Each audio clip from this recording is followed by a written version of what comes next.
Hi, healthyplace.com. This is Britt Mahrer, one of your Building Self-Esteem bloggers. I'm going to talk a little bit today about thought origin hunting. So this is how we trace our thoughts back to their starting place. Now, when we do this, we learn a lot about what influences us and why we think the way that we think.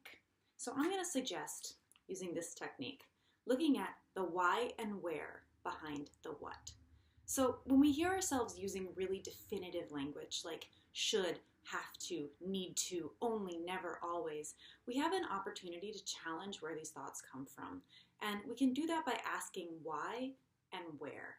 This is going to lead us to a new place in our thinking. So what I suggest is that you ask yourself why, until you can't ask yourself that anymore.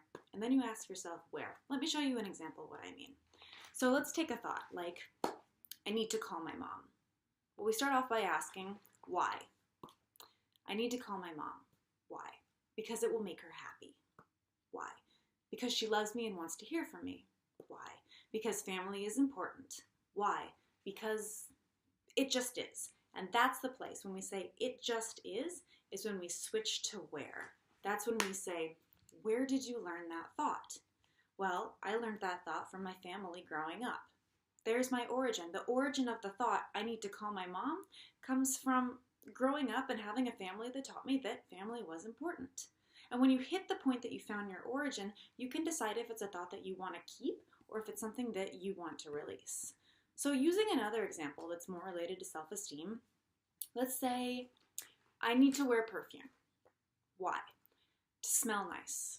Why? So other people like me. Because perfume makes people seem more attractive. Why? It just does. Well, where did you learn that thought? Well, in fashion magazines. Okay, now we know the origin.